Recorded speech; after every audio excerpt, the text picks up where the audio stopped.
Hey everyone, welcome back to my channel. If you are new here, my name is Rosie and I am an MSc student studying forensic archaeology and anthropology at Cranfield University. Yes, I've bought the stash now. I have been getting a lot of questions on my vlogs, and thank you for the love on these vlogs, by the way. They've had way more views than my normal videos do, and that's really exciting, and I'm happy you're enjoying them. But I have been getting a lot of questions about my course, about why I chose to go to Cranfield, why I didn't carry on at Oxford. That is the most common question that I get asked. So I thought I would do a little Q&A and actually answer all of these questions for you in a video, instead of just commenting it on every single one of my videos that I make over and over again.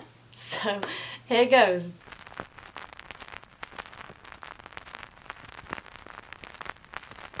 So first things first, let's address the biggest question, and that is, why did you choose to go to Cranfield after Oxford? Why didn't you carry on at Oxford?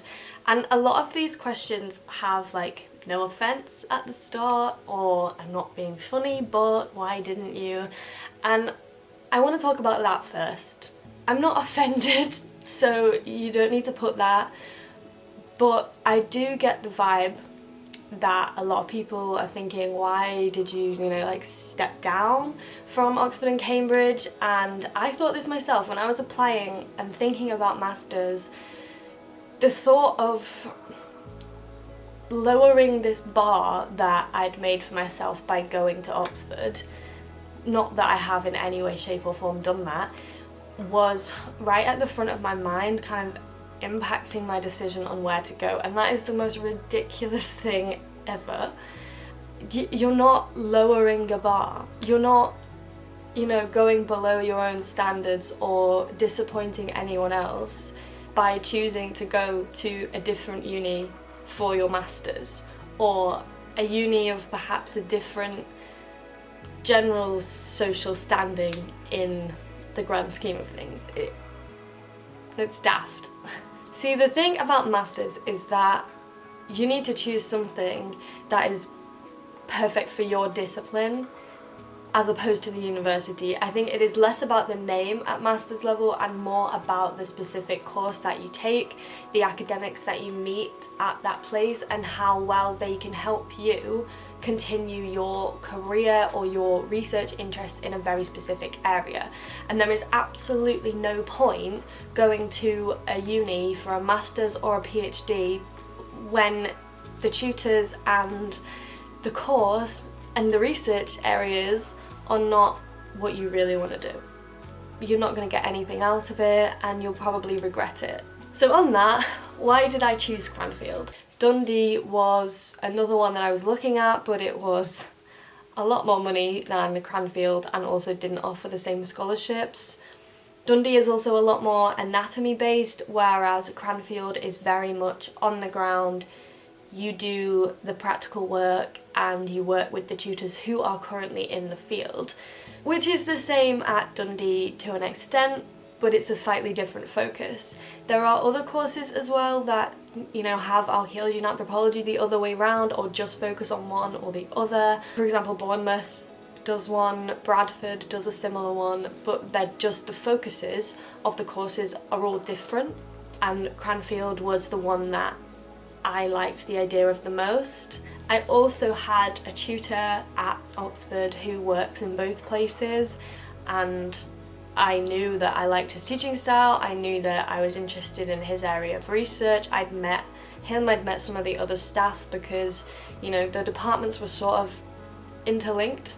I don't know if they still are, because the campus has moved from Oxfordshire to Bedfordshire, so now I'm in Bedfordshire, whereas if I did my course straight out of uni, I'd have been in Oxfordshire still. I already knew them, and I knew the calibre of teaching, and I knew the career links that I could get, so I chose Cranfield.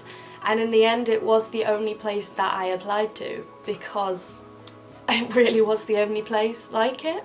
Another reason why I chose not to continue at Oxford, aside from the fact that they just didn't do the course, is that they don't quite have the same teaching style. So I'd got a bit sick of Oxford's very book-focused academia and I needed something hands-on. You know, I do a practical course, I did archaeology and had not done a whole lot of archaeological experience through uni, so I wanted a master's that was practical based, and Cranfield again is one of the only ones that are basically built around their practical elements, and that's why it's accredited, and that's why it is so renowned in like the careers field within forensics. Someone has asked, are there any striking differences between Cranfield and Oxford? And the main one is definitely the teaching style, as I've just said. Another one is that Cranfield is in the middle of nowhere, like legit the middle of nowhere. The nearest supermarket you have to either cycle for 20 minutes or get the bus for like half an hour. So I think it's an acquired taste. I was quite a fan of being in the middle of nowhere, particularly once Corona, you know, had settled in for good.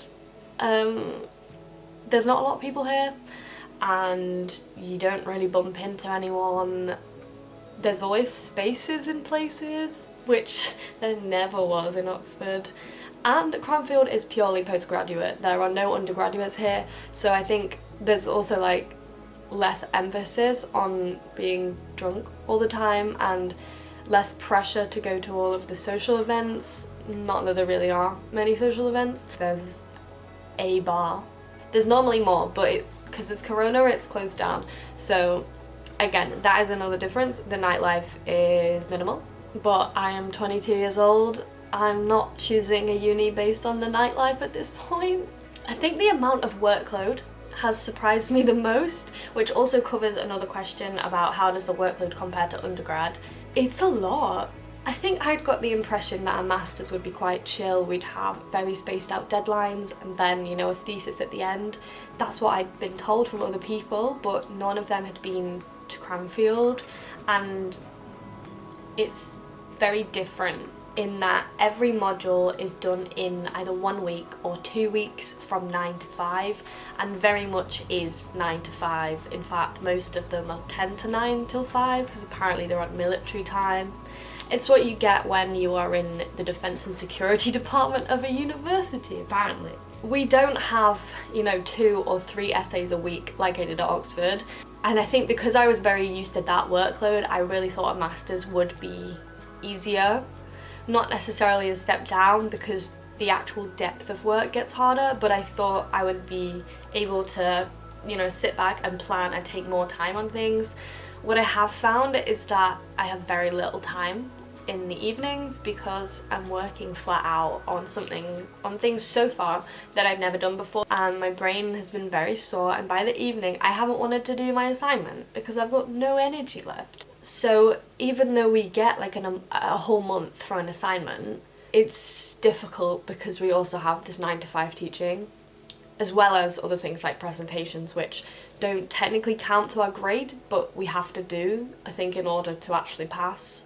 My favourite practical so far has been the CSI practical.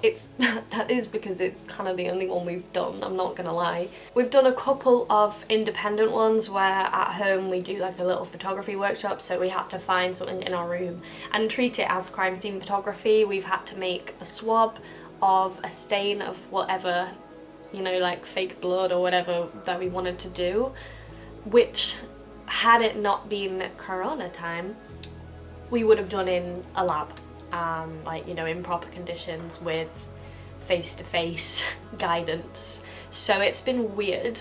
That module, I think, did it very well because we still got a whole day of the proper CSI practical, which made it feel like we were still doing the same course that it would have been without the blended learning aspect. It depends what master's course you take. You can do an MST, which is actually Master of Studies, I think, and also an MRes, which is a research master's.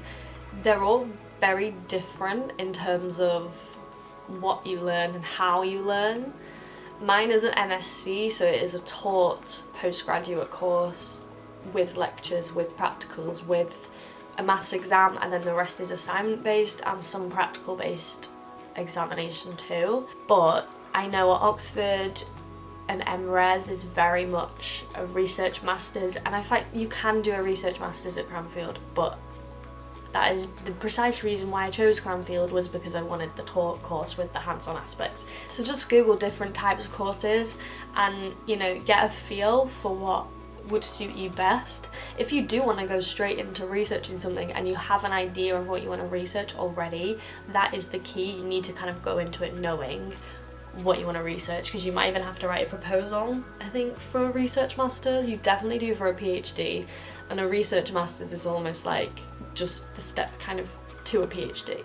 And on that note, someone has asked if I want to do a PhD, and the answer is currently yes. I didn't used to want to, and having got back into doing uni and, you know, really enjoying learning again and getting new ideas of things that I want to look into, the answer is yes. So currently you can expect the uni vlogs for I don't know how much longer, but yes, I want to do a PhD. Simon Clark, I am coming for your brand.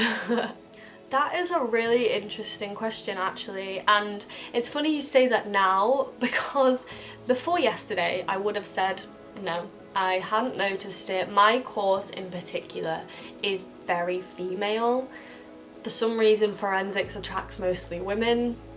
I don't know why, particularly forensic archaeology and anthropology attracts mostly women.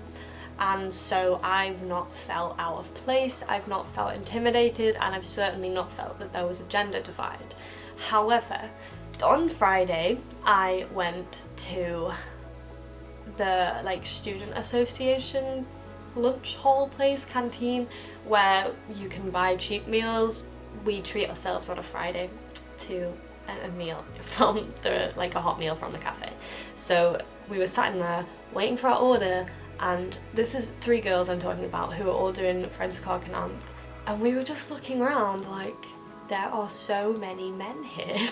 And it was quite intimidating, like genuinely quite intimidating. And I found myself making sure the Oxford logo on my coat was showing, almost to prove to these men that I did belong there, which is actually awful and I hate that, but it's the truth.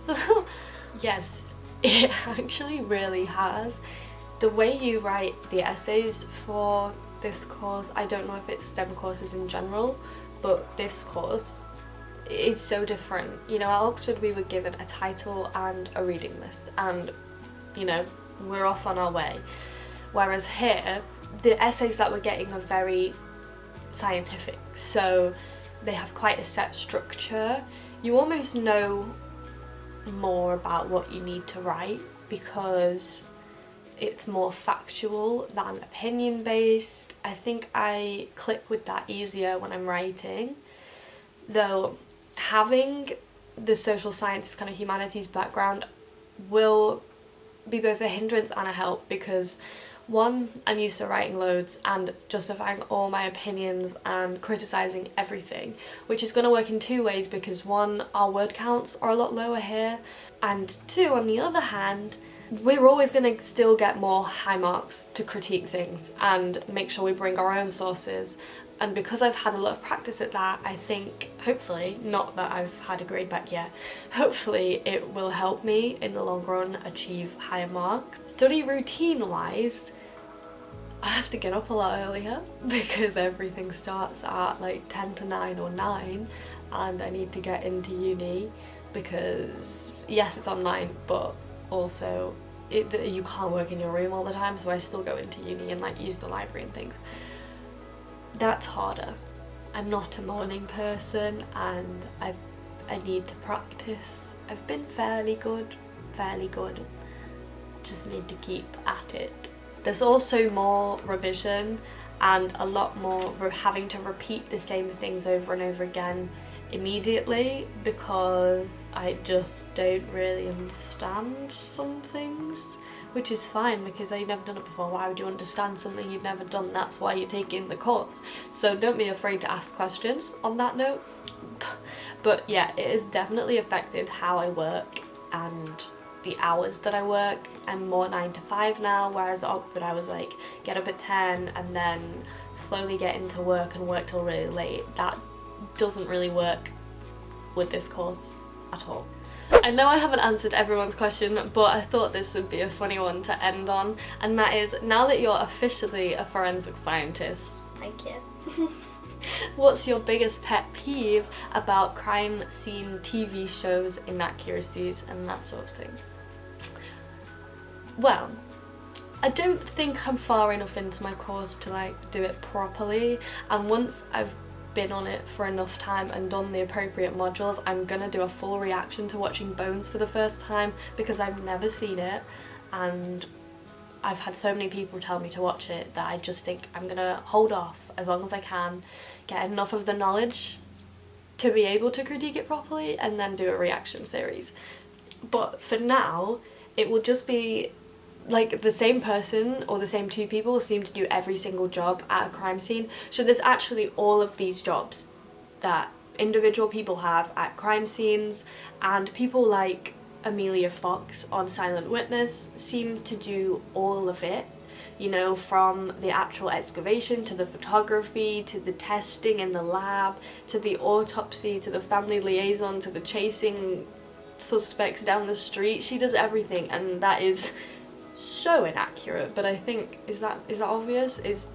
I mean, it's obvious to me because I've done it, but yeah, normally there would be like 10 different people doing those jobs. She's an amalgamation of all of these characters, and I think, yeah, that is the biggest pet peeve, because also it means that people don't know what forensic archaeologists and anthropologists are, because you only ever see the CSI and the pathologist, I think, not the Arcananthers.